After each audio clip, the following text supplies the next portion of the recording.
Welcome back to FredTalk. I am your host, Freddie Valois. Today's guest is a blast from the past. Keisha Bloise was my very first girlfriend ever in fourth grade, and I was her first boyfriend in fourth grade.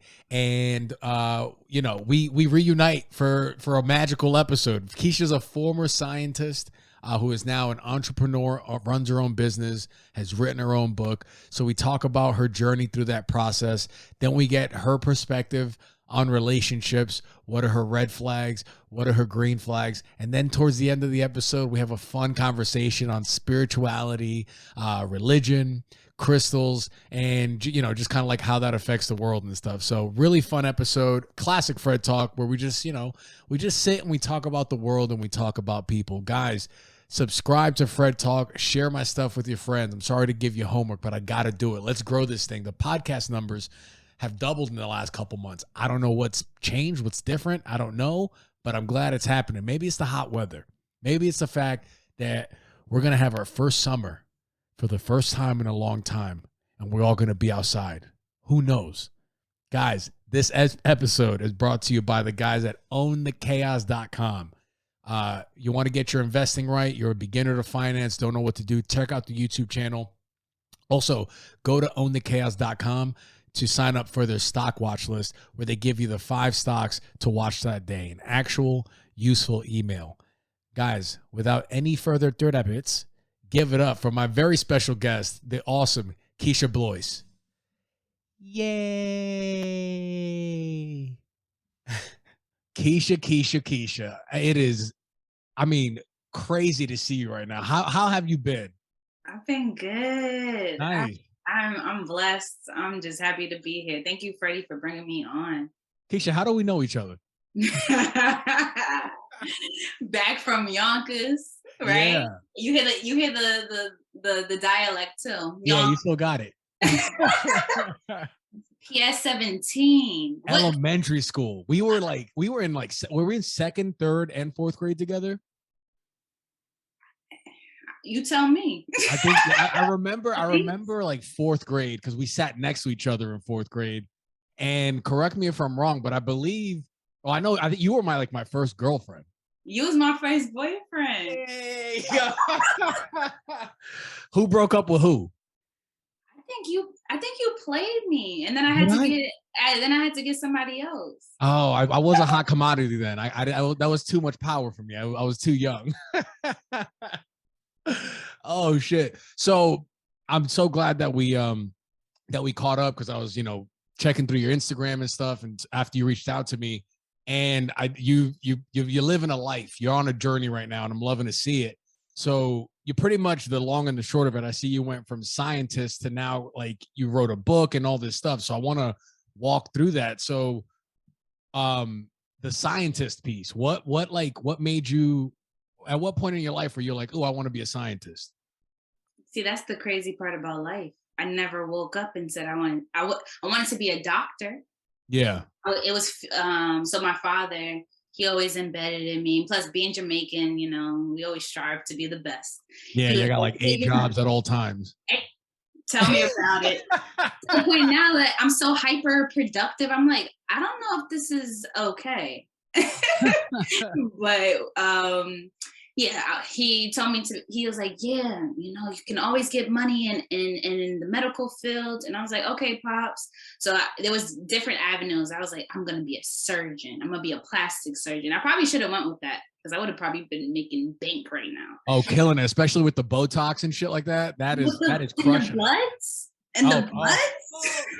Don't forget about the booties. Yeah, Keisha Bloise, BBL specialist. That's what we need. That we should, and another timeline. and then so I went from there. Then I was like, you know what? I don't want to do the doctor thing. I don't want to pay that much money for medical school. So I'm gonna be a nurse. My father said, you're not gonna be a nurse. And I was Why do you say that? He was like, Keisha, I can't see you being a nurse. He said, when people are sick, you have to help them, with the toilet and all that good stuff. He said, I don't see that for you. And then when I thought about it, I was like, yo, my pops really knows me. I appreciate that. So it went from being a nurse to I was like, okay, I ended up in clinical research. And I said, you know what? Since I'm already in clinical research, let me get my degree. So let me get my master's in clinical research. I ended up doing that, stayed in the field. Um, I always knew that I wanted better. I always knew that I was capable of whatever I put my mind to because my parents always spoke life into me. And then I ended up randomly applying to one of the top pharmaceutical companies. And then just the scientist title just fell in my lap. So I ended up being a scientist. So through that process, was there ever like moments where you're like, is this for me? Like While being a scientist or while being a before? scientist, were you kind of like, were there any ever moments where you're like, is this really what I'm supposed to be doing? Of course. And then, Yeah. so that's how the love scientist came about. Because I was like, I am smart. There was sometimes I doubted my intelligence because I'm like, this is a lot of work. And Yeah. I don't even know if I really want to do this. Like the money's there. And then that also taught me how money can't make you happy. Yeah. Yeah. That. Yeah. I had that realization when I hit like I was like, I want to make this much a year. When I hit that number, literally the depression started setting in because it was like, oh shit, I don't feel anything. This is like, I thought this was supposed to solve my problems. And yeah, it uncovered a whole new thing. Exactly. And I Yeah. think that happens for a lot of us. Like we set these expectations for ourselves, and once we achieve it, it's like, Dang, I don't feel the way I thought I was gonna feel. Yeah. And I think that's the sad part. So while I was a scientist, the money was there. It afforded me the lifestyle that I wanted to live, no doubt. However, there was a piece of me that I felt needed more. And I always thought the 9 to 5 in corporate was like a prison.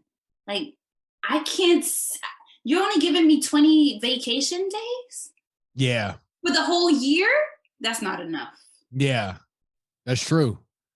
That's so true. And I almost and I think sometimes I'm like, at what level are we all brainwashed in regards to like work culture and stuff like that, and especially in the states? I saw a tweet today that was like, take your PTO because somebody else tweeted like, before you take your PTO, make sure you think about your teammates and this, and that. And I'm sure there's like a middle ground in there somewhere, but there are people that are on the extreme of like, don't take any days off. Some jobs will shame you for taking your vacation days. I was in a job like that, my first sales job, and it's not a good feeling. Like this isn't what life is supposed to be all the time. No, Yeah. and then I just don't want. I always wanted the freedom and the flexibility to do what I want to do, and it not be dictated by somebody else. And I think that also boils down to both of my parents. They worked 2 jobs each, so Mm, I saw this hustle, yeah. and but they never took vacations. Like our favorite pastime was going to the mall and going shopping. Like that was our family time. And Yeah. when I think about how I want my life to go, because they came here for me to live a better life, then I'm gonna take. I want to maximize that. Yes. Damn, that's awesome. So what was the event for you that like made you go, okay, I gotta like consciously you're like, I gotta switch what I'm doing? Okay, so whew, it was I remember looking out the window and I'm saying to myself, nah, this can't be it. Like I was working from home before working from home became a thing. So I was working from home 3 days a week. I went into the office twice. So it was great, but I wasn't happy. And then I remember looking out the window and I'm like, Lord, give me a sign you want me to leave. Because if you don't give me the sign, then I'm not going to leave. And I'm like, every day I felt that way. And I'm like, Lord, just give me the sign, just give me the sign. And I got plenty of signs. Like I asked for a promotion, that didn't happen. I was overlooked. I asked for a definitive time frame when I would get that promotion. Good. My manager couldn't tell me. In that moment, I was like, nah. How you can't tell me when I'm supposed to get a promotion? And I've been busting my behind, and my mother had just passed away. Oh my God, So I'm sorry. Thank you. I appreciate that. She had just passed away, so I ended up turning into like a workaholic because I didn't have anything else to do, or you know, when you're in that space, it's kind of hard to like grieve because I've never felt the loss of someone and it impacted me as much as losing my best friend. So fast forward, I was like, you know what? Nah, this ain't it. This ain't it. So I received a sign. I can't go into too much detail about what that sign was, but I received a sign from God and I listened and I followed my intuition and everything fell into place after that. What was the feeling like? What was the difference in feeling from when you were in the scientist world to now you got the sign and you're on this new path? What was that like? What did it feel like? I was scared as crap. Really? Yeah, yeah. I can curse, right? Yeah, oh, absolutely. Yeah. Okay. I was scared as shit. Yeah. I was scared, Freddie. I was like, okay, what do I do? Like control. I had to release, like I went through so much. I had to like release control. I had to, you know, I asked God for the sign. You gave me the sign. I gotta trust God now, right? Yeah. But that's a whole nother pill to swallow. Like, Yep. all right, are you gonna give me a sign today or are you gonna give me a sign tomorrow? Yeah. And it's crazy that those decisions, like there's a cost either way, right? You could go the route that's been paved that a bunch of people have done and you could know where you're going, Yes. or you could take the chance. You know, they're both risk, I feel like, and or you could take the chance not knowing and just kind of following your intuition and instinct and go in this path that you did go. And thank God it seems like it's working out. So like, so what do you do now? So right now I'm a licensed insurance broker. I'm the Nice. co-host of, let me go back. I own my own insurance agency, Oh, nice. Vivid and Visions. I am a co-host of Whatever You Say podcast. So this is why following your intuition is so important. I'm also a published author and scientist. I have my book, Imperfect Self-Love. It's available on Amazon and Barnes and Nobles. And then AKA the Love Scientist. Oh my gosh, that is awesome. How like holy snap. So yeah, you got your own business. So it gave you the flexibility to start chasing these other passions, writing your book and stuff like that. That is amazing. Good for you. Thank you, Freddie. Yeah, that's so cool. That is so freaking cool. Your show, what is it? Whatever you say? Yeah, Whatever You Say podcast. Whatever You Say podcast. What is it about? So I'm on the show with two other female friends of mine, call them sisters. And the crazy thing about the crazy thing about how we became a podcast was Latoya. We went to high school together. She had a dream about who should be on this podcast with her. I popped up in her dream. Oh, nice. Oh, nice. And she called me up and she's like, Keisha, you know, I had this dream and, you know, tell me what your thoughts are. I said, if you got a dream and God told you for me to be on the podcast, I'm all, let's go. That's it. And so the podcast is about, you know, three different women, three different paths.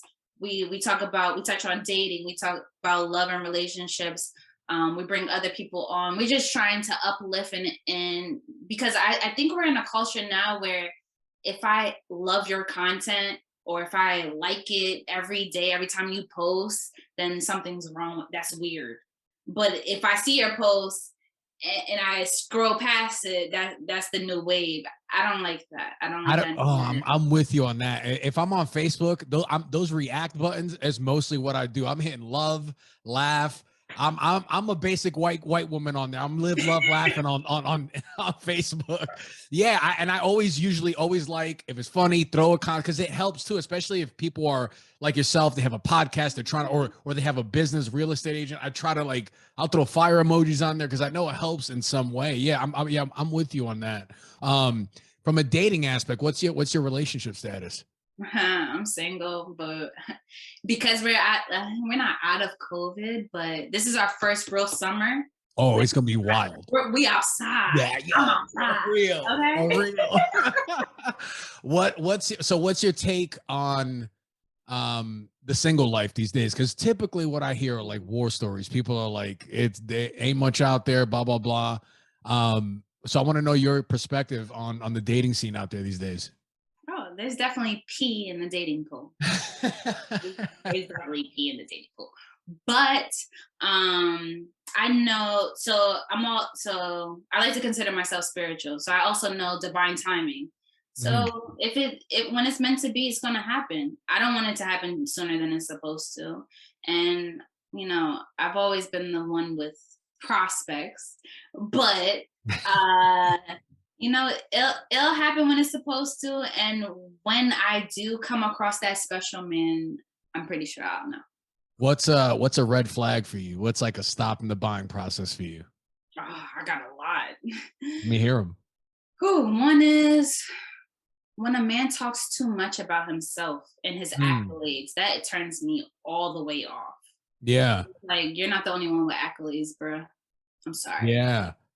And then I feel like so many men, their self-worth is tied to how much money they make, and it's pretty sad Yeah. because that's your only identity. Yeah. Some dudes will chase the money and not develop the personality. And Like, and I feel like that might have been cool 20 years ago, but like I feel like today people are getting more hip to what they want out of life, like we're doing. exactly. Another red flag is lack of communication. Hmm. I feel like there comes a like my father always told me, without communication, you have nothing. So if you can't communicate, even as a this goes for friends, or it goes for potentials, Yeah. but potential prospects. But if you can't communicate, we don't have anything. So if if you can't do that, I don't want to be a friend, and I don't want to deal with you. So because that's the most important thing. Yeah. We all need clarity. We all need to connect on that level, and it just helps foster a better relationship. Yeah, I asked a few weeks ago on my Instagram, I typically ask periodically, what's a red flag or green flag for women, and I asked men as well. But like both those answers were on there a couple of times that you gave. So this is like it's like in line with communication. Obviously, yeah, like you said, is key. And then yeah, guys talking about themselves is just ask questions.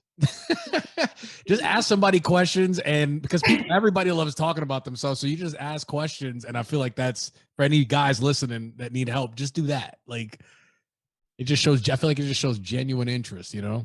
Yes. Oh, and another red flag I would say too, that I learned more, I would say, more recently, is look at their heart. Your heart matters to me. How you treat people. How are you when you're angry? Like those that will tell you whether or not you should stay or run. And Yeah. growing up, I didn't really like in dating. I didn't really pay attention to those things as much as I pay attention to it now. Mhm. So your heart. If you don't, if you, I don't, if it's a, and it could be like you talking to the waitress or the waiter or someone that's not at your stature. How you have those conversations matter, because Yeah. I want to see where your heart is. I love that. Also, like, what's another one? How you feel when you're around them. Like after the Mm, hangout with them in the first few, do you feel energized? Do you feel like listen to your body? Like your instincts are telling you something. I agree. Yeah, yeah. Oh man, this is awesome. So what do you this is one I like to ask all my guests this. What do you think about the most? Mm. Okay, what do I think about the most? That's easy. How I can be better. It's always Nice. me versus me. Always I been love that. that. Because if I can be better, I'm always thinking about self improvement, self growth, self development. And I'm always praying about God, like, make me better. Like, I know I'm here for a reason. Make me better. Let me tap into that. Yeah. What are some things you do to like center yourself and like feel better about the day and make sure you're on that right path? I'm constant. So we are programmed to think negatively first with anything, and then think positive. So right now I'm in a season being a full-time entrepreneur, because this is different for me, is reprogramming my mind So if I think something negative, I'm automatically thinking something positive. I'm changing that story. Like, Keish, like, what are you? It could be like a thought, like, yeah, Keish, what are you doing? And so I immediately have to think, like, what? I'm doing everything that I possibly can, if not more. I'm gonna get to the top. So it's just like changing that storyline. Yeah, yeah. And I listen to affirmations all the time. On an hourly basis, I'm getting affirmations delivered to my phone so that it brings me back. So Yes. we tend to have like negative thoughts throughout the day. Well, I know I do tend to have negative thoughts throughout the day. And if I see a reminder come to my phone reminding me that I'm powerful, I'm like, oh, I got a battery in my back now. Yeah. That's cool. What app is that? It's not an app. So like at every time point, so like at 1 o'clock, 2 o'clock, 3 o'clock, I get an affirmation that I created, and then I put it. It gets sent to my phone. It's repeated every day at a Oh, that's set time. awesome. Thank you. Yeah, yeah. Immersing yourself. I mean, you're setting up little positive little. I don't want to say traps, but a little positive, little positivity booby traps for you throughout the day. Yeah. Oh, that's awesome. Hell yeah. So what is your book about? Okay. My book first it started off. I was like, yeah, I'm gonna write a book about my dating experiences, and I was like, so each chapter was gonna be Mr. Like someone who flaunts, or each man would have a title. And then as I was writing, I was like, I don't want to write about this. So then when a lot of things changed for me when my mom passed away. So when my mom passed away, she knew I was working on the book. And I was like, oh Lord, what do you want me to say? And I sat and I pondered. I'm like, let me I had a like I guess I had God talking to me. I'm a note taker. So, Hmm. and when I have different thoughts, I'm writing in my notes constantly. I got like 15,000 notes in my phone. The voice said to me, "Look into your notes. There's your book." I'm like, Oh, damn. That's a great. Yeah. so I looked at my notes, and I have so many quotes and affirmations that have come from me. I gathered it together, and I was like, you know what? I want this book to touch people who are broken and that need healing. Yeah.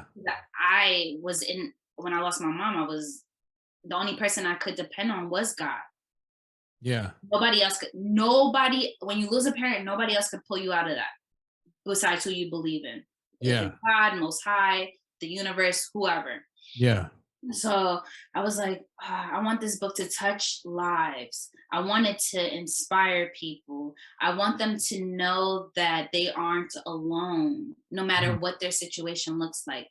And I also want to empower them to be their best self and know that their experience doesn't define them and that they can make it out on the other side. So that's basically what my book is about. It's a collection of poems, quotes, and affirmations to heal people. And I was very intentional when I wrote it because every time I opened up my laptop to write, I prayed to God. I said, Lord, let me touch the people. I love that. Thank you. Yeah, that's awesome. Are you into astrology? I am. I don't Nice. know too much. I don't know. Like, I'm not a pro, but I have a good sense of it. Yeah, yeah. I like it. I think it's fun. I think obviously, there's a lot of people that like kind of shit on it, but I don't think you can write off astrology completely because there ain't no way if we're all connected that the position of the planets don't do something. You know what I'm saying? Like, I get it. the position of the earth near the sun changes the temperature. It has, and I don't know what it is, but it's something that I like to have fun with. Uh, how does astrology how does it, in what way does it govern your life, if any? Like, Mm, let's see. Um, I feel like there are some similarities when you think about the signs. So when I think about the people that I dated or I had friendships with, I think about what were their signs, and then there's a lot of commonalities. When I think about it, it's like, oh, they like, so I don't like to generalize and put people in a box, but for the most part, it's pretty on target and pretty accurate. Yeah, that's another reason I can't write it off, because when I read, I'm like, oh shit, this really is this shit, this shit. How do they know so much? Like, I remember in high school we used to have my friend Jen. She used to read us our horoscopes, and I'd be like, oh my god, this thing is like, it's talking to me. You know what I'm saying? That could be just me being a selfish person, thinking about myself, but still, I'm like, yeah, I'm like, this shit works. Like, Do you know about the pattern? the pattern, no. Oh, download the pattern. What? Every Oh, day I get a message, and it's based off of your chart. I'm like, damn, where you right. at? Oh my gosh. And in Jamaican culture, are you guys into like, because like Dominicans, like my aunt, for instance, her job was every afternoon she goes into like the back shed of her house, and people were lining up. This is how she made a living. They would line up to speak to their dead loved ones, and she would get possessed by their bodies, or she would get possessed by their souls. Channeled. Yeah, It's yeah, channeling. she channels, yeah, she would like talk like a different person and all this. And I always thought it was kind of weird. I'm like, because I'd go in there, like I'd be playing, and I'm like, I need some money for a bag of chips. So I would go, I would interrupt their session and be like, Dia, like, can I have some money for chips? And she'd like be talking like a different person, reach in and give me like 5 pesos or whatever. But now today, a lot of people are into crystals, all sorts of stuff like that. So it's really cool to see. In Jamaican culture, do you guys have anything like that? No. No. I know my family members look at me like, you are haunted. They what? My father tells me all the time. He's like, he said, you're crazy. I said, you cannot say that I don't have powers. I have powers, Daddy. I don't know what you're talking about. I was like, I'm special. One of my friends was on this podcast. My friend, her name's Macarena. She calls herself a witch, and we were hanging out, and I was like, yeah, I don't, this whole witch thing you're doing, I don't, whatever. I was making fun of her. And then after we hung out, like 2 hours later, I'm like, yo, I watched Doctor Strange, and like, I think I like take on that thing of like, yo, protect your reality. I'm like, I think I'm a fucking wizard. I'm over here trying to clown, like I was making fun of her or whatever. But it's just, yeah, it's just funny. It's just the things for me, as long as it works and you ain't hurting anybody else and it's making you better and you're making the world better, believe whatever the hell you want. Like, But crystals really work though. Like I work with crystals. Oh, I nice. with crystals. I also, a lot of people don't know this, but I also pull angel cards too. Oh, nice. And I'm like that. Oh, can you pull my cards now, or you got to do something before to like? Yeah, I gotta like get in the zen. We could do it. I could do it for you. And the only thing is, the way I was gonna actually, I created the Instagram page. I was gonna do it, but I get so depleted. Like I feel drained when I'm done. So you want to schedule like an IG live? Ooh. Like in like a week or something, like on like a Saturday morning or something like that. And yes. And we'll do it on IG Live. That'll be fun, I think. That'll be mad fun. All right, hell yeah. Ideas. I'm loving it. I'm loving it. Hell yeah. So in back to relationships, what are you looking for in a partner? Oh, honesty, loyalty, integrity, great communicator, a protector. Yeah. Let's see. He has to be funny because I'm silly as hell. So he has to make me laugh. If he can't make me laugh, I don't know about that. I set the bar high for you in 4th grade when we dated. Yes, you are always funny though. You are. Thank you. And one of the you're not bad to look at either. Right back at you. Especially at that age, I thought I was a little fast. I don't think I was supposed to be. Yo, you always had the one up on me on grades, because we both had high grades in the class, and you were always like in the top 3 or something. I was typically in like the top 5 or something like that. But you were always smart. I always loved your laugh too. I always loved making you laugh because you had a unique laugh. Thank you, Freddie. Yeah. And I took my smartness to Jersey. So I took When that did along with me. I became the high school valedictorian. in New Jersey? Yeah. Oh, damn. Yeah, that's awesome. In my first quarter, so it was fourth quarter, we had just moved to Jersey. I got straight A's. I was like, Daddy, this school too easy. It was easy though. The teacher had Yeah. to come to my parents and say, nah, she's too advanced for this school.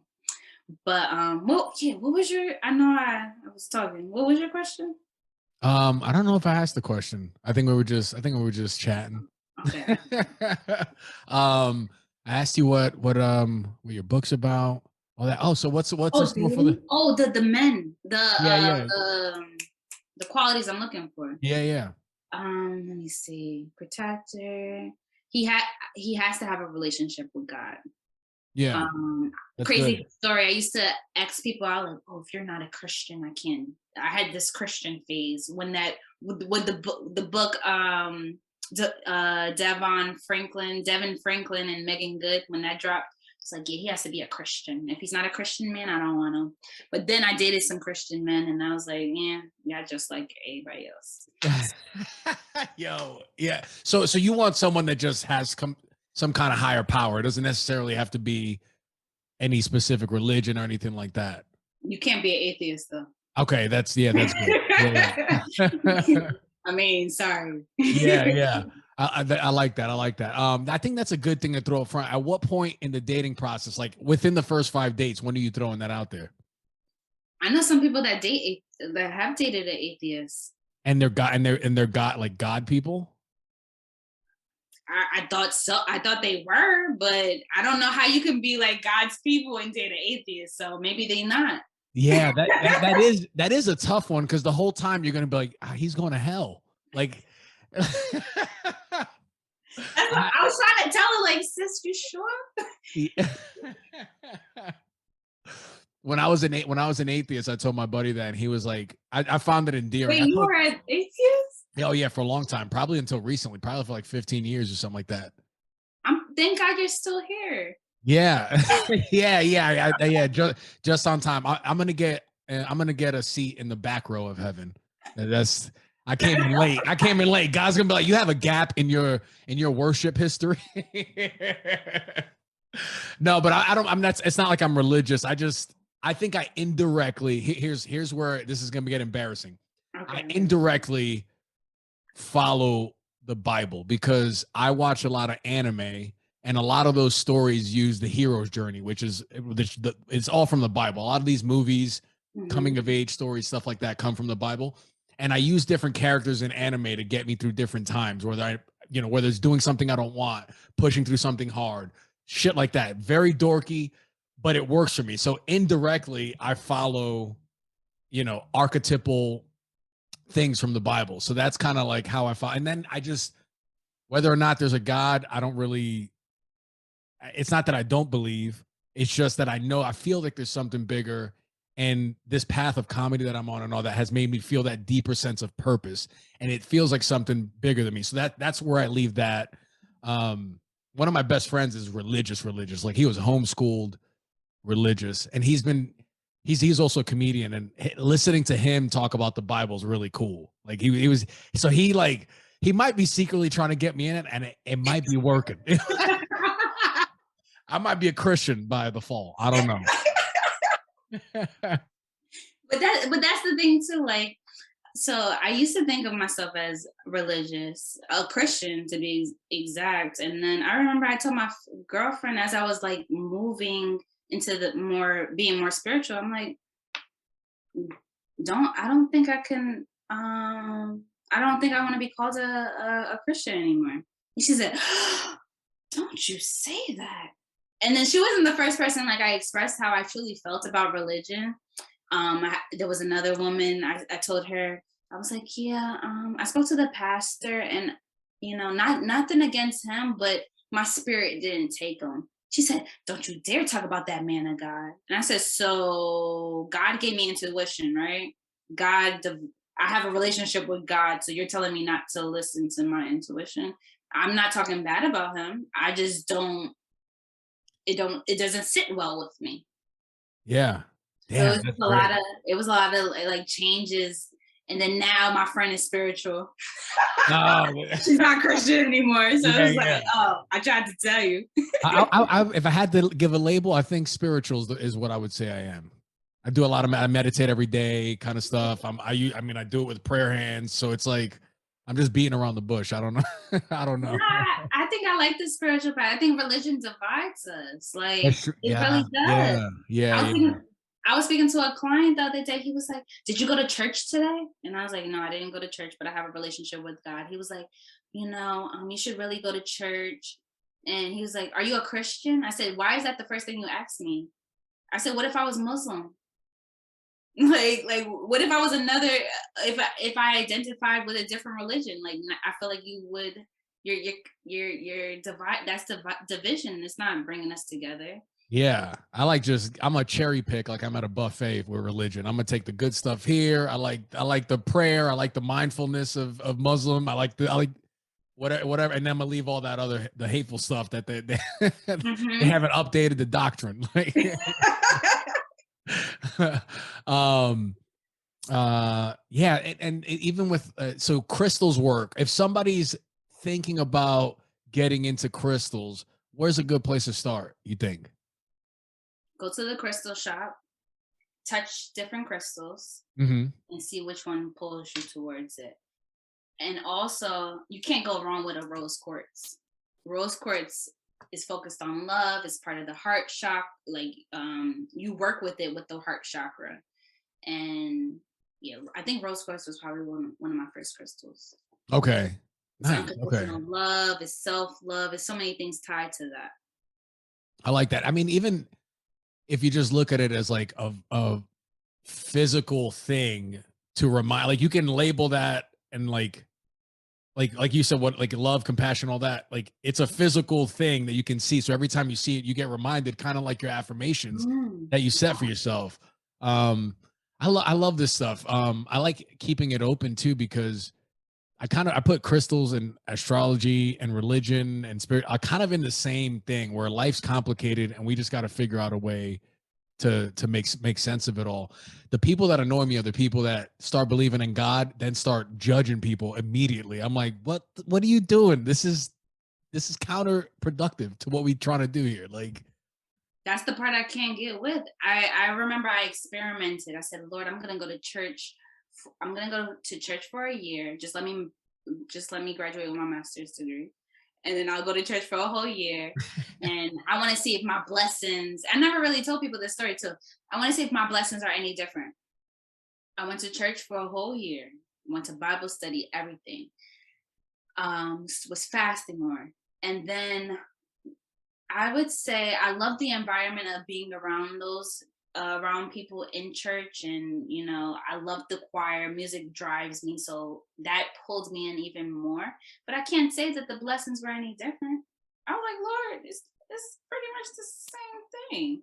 yeah, But I think that social experiment taught me, you know, just because someone says that they're a Christian doesn't mean their heart matches up with that. that's true. That's true. And on the other end, there's people that don't have God in their life that act the same way. I call them they're the church kids without the church.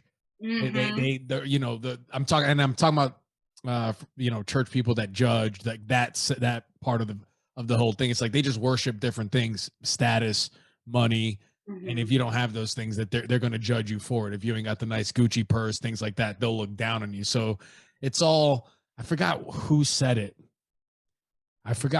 But somebody said that there's a God-shaped hole in man, and typically, we spend our lives trying to fill it, and it never gets filled. Essentially, it's kind of like the theme of the quote. But I think about that quite frequently. My religious friend told me he told me the quote, but I don't know who the quote was from. But um, yeah. What have you tried any other religions? I like Buddhists. That's I like, to me that's the coolest one. I think they know how to meditate. When I went to Thailand, actually, I went to a couple of temples, Oh, nice. and I was the power and the energy in there, it was amazing. Yeah. So I don't know. In my past life, I may have been a Buddha. Yeah, dude, I got a little laughing Buddha on my nightstand. It's like one of the only things I have, like some pictures of my girl and then a laughing Buddha on my nightstand. It's just, and my mom got it for me in Cuba. But yeah, I love the statues, like all the iconography in there, super cool. Mhm. All the like the multi-hand thing. I don't know what they're called. I'm over here just there's a Buddhist Um, listening to this, I know like what you're talking. Is it Bo- mudras? Something like that, I think. Bodhisattva is one of them. That might be Hindi actually, but yeah, anything about mindfulness, meditation, because meditation legit works. Like, Meditation has changed my life tremendously. nice. How long you been doing it now? Ooh, I started meditation. What was that? 2000 and I'm gonna say 15, 16. Yeah. Hey, that's a long time. Yeah, I started then, and then while I was doing it, I became scared. Actually, I started to see things that scared me. Like I had outer body experiences, so I pushed meditation away for quite some time because I got scared. Oh, damn. Yeah, Did you not like was it the thoughts that were coming up or it what was wasn't it? the thoughts. It was me laying down, and I'm feeling my soul and my spirit levitate right above my physical body, Oh, and yeah. it's You like, going whoa, deep. whoa, whoa, what the hell is You this? going deep. Those feel so good to me where I'm like, oh, I think 3 minutes have passed. And then my alarm goes off and it's like, oh, it's been 30 minutes already. I'm like, oh, I was in. Like it, yeah, that's awesome. So how long did you break before you got back into it? Oh, um, how long was so yeah, I took a break. Then I got probably get back now I'm dedicated. So I don't remember how long probably a year I want to say I took a break for. And Yeah. when I came back, I meditate twice a day now. Nice. It used to be once a day. Then I had a lot of different things happen to me. I was scared with this moment too. I learned not to meditate at certain hours. So like Mhm. it was 3 o'clock in the morning because that's the devil's hour. Literally, it's Oh, it is? when you Explain that. I don't know what that why is 3 o'clock the devil's hour? matter of fact, let me take that back. I'm gonna say that's when the veil is thin, Yeah.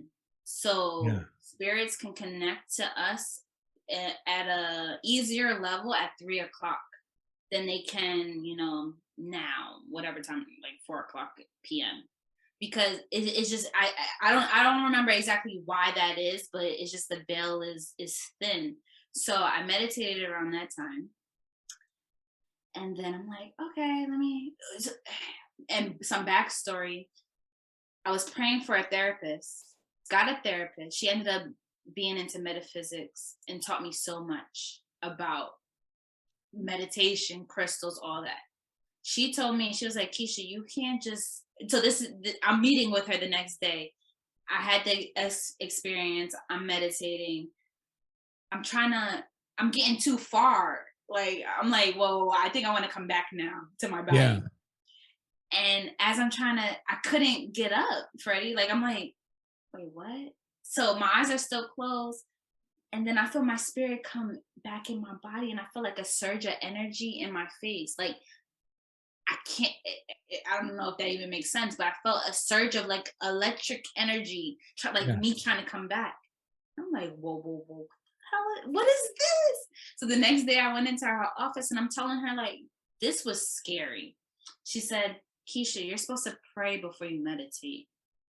And I'm like, I Mm. am? And she said, yeah. She said, you don't even know. She said, you don't know what's out there. She said, it's good. She said, you want to believe the light and love, but you also got to protect yourself from the dark. And I'm like, Yeah. that makes sense. That makes complete sense. So it's like 3 a.m. is literal demon time. It's like you gotta be careful. Careful. You strap up. Yeah. Oh my gosh, Keisha, this has been so much fun. Anything else before we go? I want to make sure.